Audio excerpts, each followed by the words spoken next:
Hey there. Now, we are beginning our world building class outside, which seems appropriate because here we are in the world, and it is a really quite a beautiful world.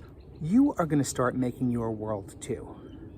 But worlds don't just come out of nowhere, you know?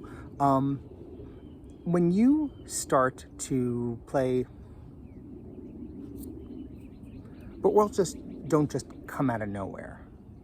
You know, if you are playing Minecraft, when you start the game, you put in a little bit of code, right? And the code is the kind of key that starts the world.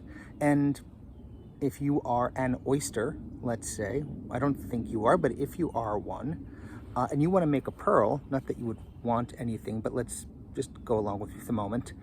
If you're an oyster and you begin the process of making a pearl, it doesn't come out of nowhere. It comes out of a little, grain of sand that pearl gets built around.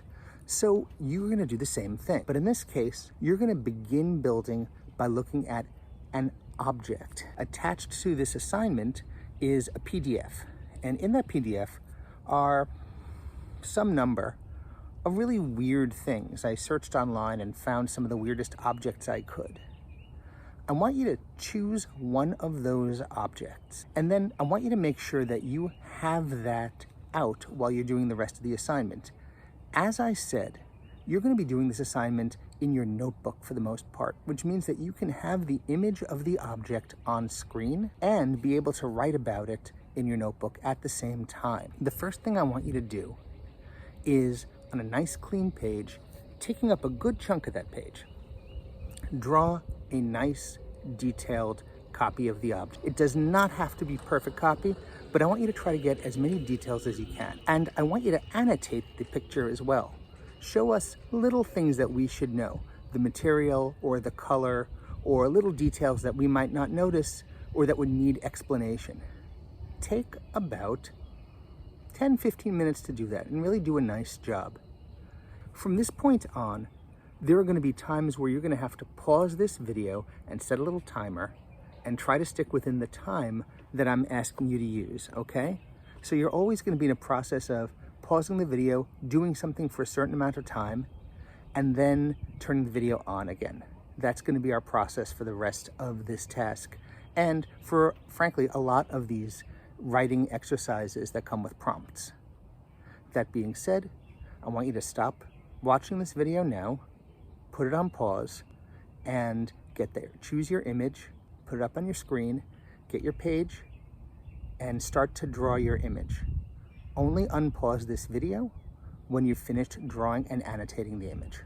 Set a 5-minute timer for each question. Don't cheat this. Don't write less than you have to. Be honest, because when you write at length, it forces you to come up with ideas that you wouldn't have had if you only wrote for 1 or 2 minutes. What was your object used for?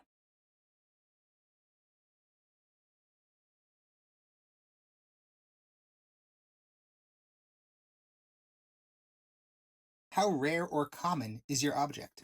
What makes this one special? Who made it? What's it made of?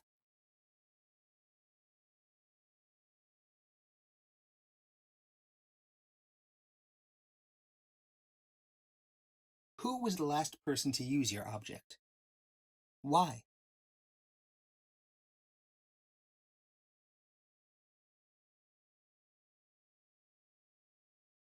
How old were they?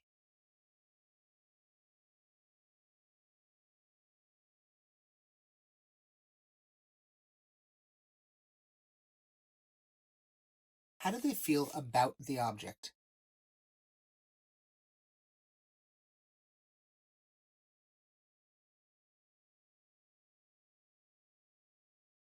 Describe the setting in which this object was last used.